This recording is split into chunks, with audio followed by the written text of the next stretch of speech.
Seguimos en el Intercéltico y una parte muy importante de este fin de semana es el mercado celta. Y qué mejor que empezar con Salvador, azabachero, ya quedan muy poquitos en Asturias, que está haciendo algo que a muchos asturianos les resultará familiar, esa mano que nos libra. Salvador, muy buenas tardes. Hola, ¿qué tal? De la mala suerte. Bien, vamos a contar un poquitín rápidamente más o menos cómo se trabaja. Estoy trabajando en azabache asturiano, que ahora mismo no tenemos muy poco material. Ya va cogiendo, como veis aquí, la formina y luego son horas y lija. ¿Cuánto tardamos en hacer aproximadamente una mano? Una talla buena en mano, menos de 3 horas, si se te da bien no tardas, porque hay que lijar, pulir, engarzar. Pero muchas veces ya tienes la pieza casi acabada y como está vetado, tiene alguna impureza, rompe, tienes que volver a empezar. La artesanía, bueno, es lo que tiene, ¿no? ¿Y cuánto nos cuesta? Una mano, una talla no tendría que costar menos de 30-40 euros en este material, que ahora ya te digo es difícil de encontrar.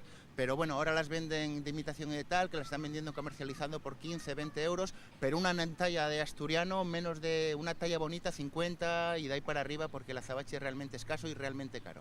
Salvador, te dejamos que sigas trabajando. Nosotros vamos a seguir porque lo bueno de este mercado celta es que además de numerosos productos que tienen que ver pues con esta cultura celta, nos podemos encontrar artesanos como este que estamos viendo, Marcel, que hace todas estas figuras que tenemos aquí con cristal y que, como podéis ver, poco a poco va soplando y consiguiendo, en este caso, un cisne que ya os avanzo yo que es complicado. Marcel, muy buenas.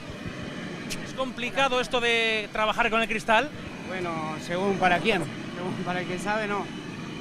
¿Cuánto tardamos en hacer una pieza como este cisne que estamos viendo? Ahora en esta pieza unos 10 minutos, lo que lleva mucho tiempo a aprender. ¿Cuánto la vendemos? ¿Por cuánto la vendemos? 12 euros. Pues aquí te dejamos porque además vemos que las personas están encantadas, viendo trabajar a Marcel y a todos estos artesanos en vivo. Y aquí tengo yo que me está esperando Jennifer, que es un poco la persona que nos guía, ¿no?, por este mercado. Muy buenas, Jennifer. Buenos días. Junto con mi compañera y otros compañeros que formamos la empresa Juana la Loca Eventos, pues estamos aquí por segundo año consecutivo en el mercado intercéltico de Avilés, que bueno, que lo conforman varios puestos de artesanía y alimentación, alrededor de unos 50, que son los que realmente dan vida al mercado. ¿Qué es lo que más triunfa en este mercado celta? Pues depende un poquito, pero yo creo que lo que también trae mucha gente así complementando, por ejemplo, la ropa, que es como que la gente complementa el puestecito con esta ropa veraniega, que ahora, bueno, ahora que se acerca el buen tiempo, la gente parece que tira mucho a comprar ese producto.